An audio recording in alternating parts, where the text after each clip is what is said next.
Sira na ang kalikasan sa'yo. Dodoy San Pedro.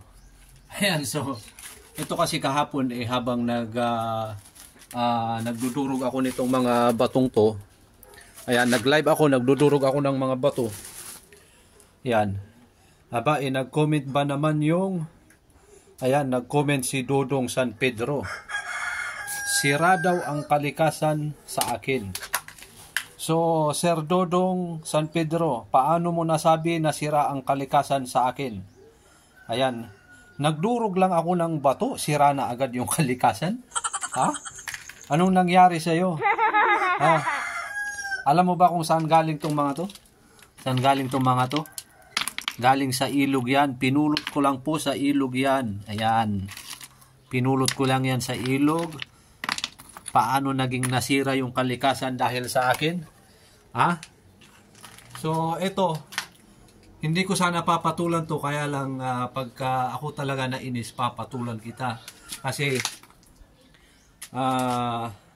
kung magko-comment ka, dapat alamin mo muna kung saan galing o kaya ano yung pinagagagawa ko bago ka magsabi dyan na sira yung kalikasan dahil sa akin. Ayan. So, alamin mo muna bago ka mag-comment, ha? At sa mga naman anyway, sa mga nagtatanong kung ano ba yung itsura ng mga kinukuha kong mga gold ore. Ayan, nanggigigil ako sa iyo sa Dodoy San Pedro.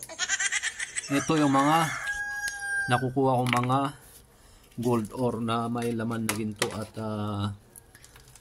baka meron mga ganito sa inyong mga tabing ilog. Ayan, ganyan yung itsura niya. Ayan siya.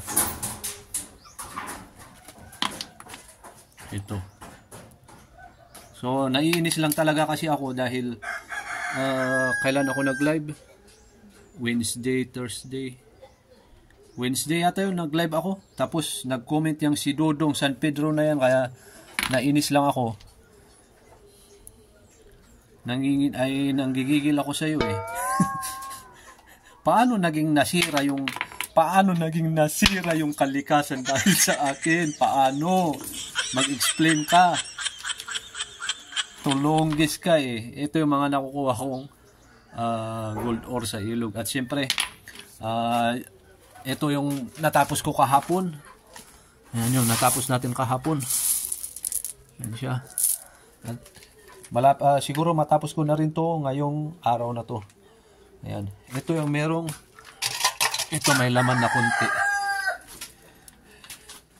Medyo maliliit nga lang. Ayun. Ayun. Nag-iisa lang na nakuha ko eh. Yun siya oh. Maliit lang.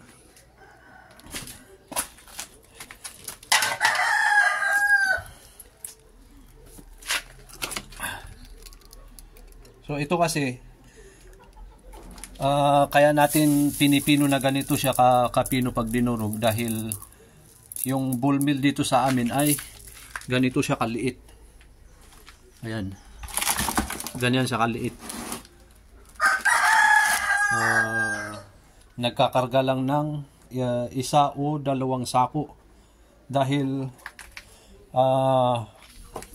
anong tawag doon? Isa o dalawang sako. Kaya pagka malalaki yung durog mo, mga ganito siya kalaki, mahirapan siyang magiling.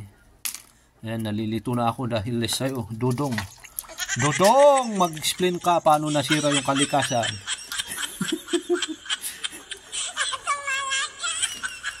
Ayan, so maraming salamat. At yun lang, nag-explain lang ako. Sinabi ko lang na hindi naman ako galit sa'yo, Sir Dodong. In-explain ko lang kung saan galing itong mga dinidikdik kong mga bato. At wala po akong sinisirang kalikasan. Kung mapapansin mo sa mga vlog ko, hindi ako gumagamit ng mercury. Ayan. Kung gumagamit ako ng mercury, dyan ka magsabi na hindi rin ako gumagamit ng asido. Gumagamit pala ako ng asido, kaya lang bihira. Ayan.